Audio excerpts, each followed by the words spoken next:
Welcome to పురా local సినీ ప్రపంచం. నేను మీ హేమమాలిని. మరి ఇవాల్టి సినీ ప్రపంచంలో ఏమేం అప్డేట్స్ ఉన్నాయో ఇప్పుడు చూసేద్దాం.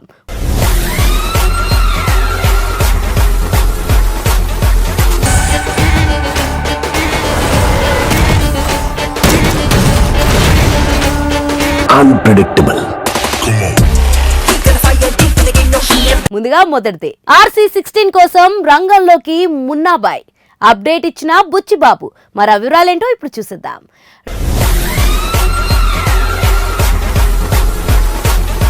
Ram Charan Buchibabu project RC16 shooting ప్రస్తుతం మైసూర్లో జరుగుతున్న సంగతి అందరికీ తెలిసిందే.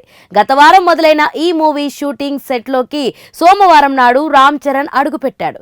రామ్ చరణ్ జాన్వీ కపూర్ల మీద బుచ్చిబాబు సీన్లు చేస్తున్నాడని తెలుస్తుంది. ఈ షెడ్యూల్లోనే పాటకు సంబంధించిన షూట్ కూడా జరుగుతుందని అంటున్నారు. ఈ క్రమంలోనే బుచ్చిబాబు ఓ సడన్ సర్ప్రైజ్ ఇచ్చాడు. ఈ చిత్రంలోకి మీర్జాపూర్ మున్నాబాయ్ అలియాస్ దివ్యందును తీసుకున్నట్లుగా ప్రకటించారు. సడన్ గా చూస్తే అసలు అది మున్నాబాయేనా అని షాక్ అయ్యేలా లుక్ ఉంది. మీర్జాపూర్లో చూసిన దివ్యాందుకు ఈ చిత్రంలో చూడబోతున్న దివ్యాంద్కి చాలా తేడా ఉండబోతుందని తెలుస్తుంది. మరి ఈ మూవీతో తెలుగులోకి ఎంట్రీ ఇస్తున్నాడు దివ్యాందు. బుచ్చిబాబు ఈ మూవీని పాన్ ఇండియా పాన్ వరల్డ్ గా ప్లాన్ చేస్తున్నట్లుగా కనిపిస్తుంది. మున్నాబాయ్ క్రేజ్ ఈ మూవీకి బాగానే ఉపయోగపడేలా ఉంది. బుచ్చిబాబు ఈ మూవీకి మంచి కాస్టింగ్ టెక్నికల్ టీమ్ ను సెట్ చేసుకున్నాడు. కన్నడ మార్కెట్ కోసం శివన్నని తీసుకున్నాడు. బాలీవుడ్ మార్కెట్ కోసం దివ్యాంద్ని రంగంలోకి దించాడు. ఇంటర్నేషనల్ వైడ్ గా అపీల్ వచ్చేందుకు AR రెహమాన్ ను తీసుకున్నాడు. ఆల్రెడీ రెహమాన్ 4 పాటల్ని ఇచ్చినట్లుగా కనిపిస్తుంది. బుచ్చిబాబు ఏం చేస్తున్నాడు, రామ్ చరణ్ ను ఎలా చూపిస్తాడు అని ఇలా మంది ఆరాలు తీస్తున్నారు. సినిమా షూటింగ్ ఆరంభం కాకముందే అంచనాలు తారస్థాయికి చేరుకున్నాయన్న సంగతి కూడా తెలిసిందే. వచ్చే ఏడాది ఈ చిత్రాన్ని బరిలోకి దించేందుకు బుచ్చిబాబు ప్రయత్నిస్తున్నాడు. ఉపెన బ్లాక్ బస్టర్ తర్వాత ఆచితూచి టైం తీసుకుని మరీ ఈ ప్రాజెక్ట్ను రెడీ చేసుకుంటున్నాడు బుచ్చిబాబు. శ్రీకాకుళం నేపథ్యంలో ఈ చిత్రం సాగుతుందని అప్పట్లో గాసిప్ వినిపించింది. ఇదొక కుస్తీ వీరుడి బయోపిక్ అని కూడా అన్నారు. మరి వీటిలో ఎంత నిజం ఉందో తెలియాలంటే ఇంకొన్ని రోజులు ఆగాల్సిందే.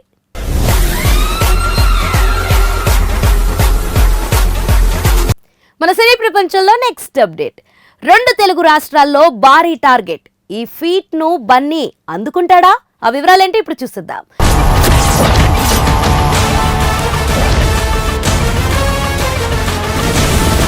పుష్ప 2 డిసెంబర్ 5న విడుదల కాబోతుంది. అల్లు అర్జున్ ప్రమోషన్స్ కార్యక్రమాలన్నీ తన భుజాన మీద వేసుకున్నాడు. క్షణం తీరిక లేకుండా పాట్నా, చెన్నై, కొచ్చి, ముంబై అంటూ తిరుగుతూనే ఉన్నాడు. ఇక హైదరాబాద్ లో గ్రాండ్ ఈవెంట్ ఏర్పాటు చేస్తున్నారు. తెలుగు మీడియాతోనూ ప్రత్యేకంగా చిట్ చాట్ ఉంటుందని తెలుస్తుంది. పుష్ప 2 ప్రీ రిలీజ్ బిజినెస్ లెక్కల గురించి గత నెల రోజుల నుంచి వార్తలు వినిపిస్తూనే ఉన్నాయి. తాజాగా 2 తెలుగు రాష్ట్రాల్లో పుష్ప 2 టార్గెట్ గురించి చర్చలు జరుగుతున్నాయి. పుష్ప 2 1000 కోట్ల బిజినెస్ చేస్తుందని నెల నుంచి చెబుతూనే ఉన్నారు. PRO టీం నుంచి కూడా లీక్లు వస్తూనే ఉన్నాయి. చివరకు బన్నీని బాలయ్య కూడా తన అన్స్టాపబుల్ షోలో 1000 కోట్ల గురించి ప్రస్తావించాడు. 1000 కోట్లు అనే మాట బన్నీ చెప్పలేదు, కానీ ఇంతవరకు తెలుగు సినిమాల్లో హైయెస్ట్ ఇదే అని అన్నాడు. 1000 కోట్ల మాట అయితే నిర్మాతలు కూడా చెప్పడం లేదు. అటు ఇటుగా ఉంటుందని మైత్రి నిర్మాతలు ఓసారి స్టేజ్ మీద చెప్పారు. నాన్ థియేట్రికల్ గా అయితే 400 కోట్లకు పైగానే వచ్చిందని చెప్పారు. థియేట్రికల్ గా ఎంత రన్ అవుతుంది, ఎంత బిజినెస్ చేస్తుంది, లాభాన్ని తెచ్చిపెడుతుందా, నష్టాలని మిగుల్చుతుందా అన్న దాన్ని బట్టే 1000 కోట్ల మార్క్ వేసుకోవచ్చు. ఇప్పటి వరకు అయితే తెలుగులో 215 కోట్ల టార్గెట్ తో పుష్ప 2 దిగుతుందని టాక్. ఈ మూవీ 2 తెలుగు రాష్ట్రాల్లో 215 కోట్లు షేర్లు రాబట్టాల్సి ఉంటుందట. అప్పుడే బ్రేక్ ఈవెన్ అవుతుందని చెబుతున్నారు. RRR బాహుబలి రేంజ్ లో పుష్ప 2కి టార్గెట్ ఉంది. అంటే పుష్ప 2కి 400 నుంచి 500 కోట్ల గ్రాస్ వస్తే 2 తెలుగు రాష్ట్రాల్లో చరిత్ర సృష్టించినట్లుగా అవుతుంది.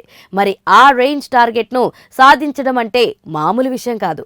అదనపు షోలు, టికెట్ రేట్లు పెంపు మీద కూడా కలెక్షన్స్ ఆధారపడి ఉంటాయి. మన ప్రభుత్వాలు పుష్ప 2కి ఏకంగా ఏ రేంజ్ లో టికెట్ రేట్లను పెంచుకునే అవకాశం ఇస్తుందో చూడాలి.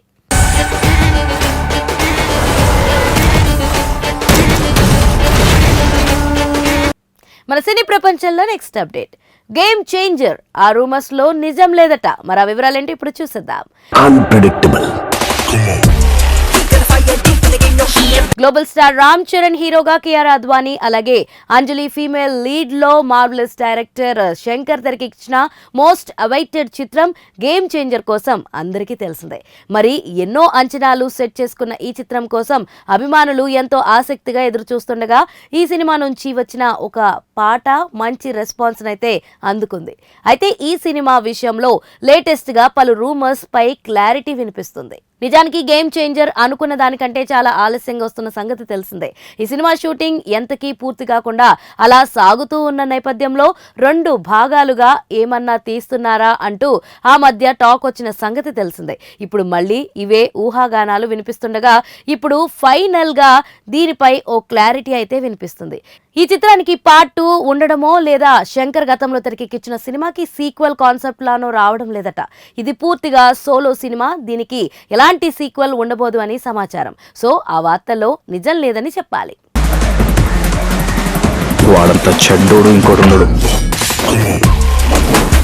సో చూసారు కదా, ఇదండి ఇవాల్టి సినీ ప్రపంచం.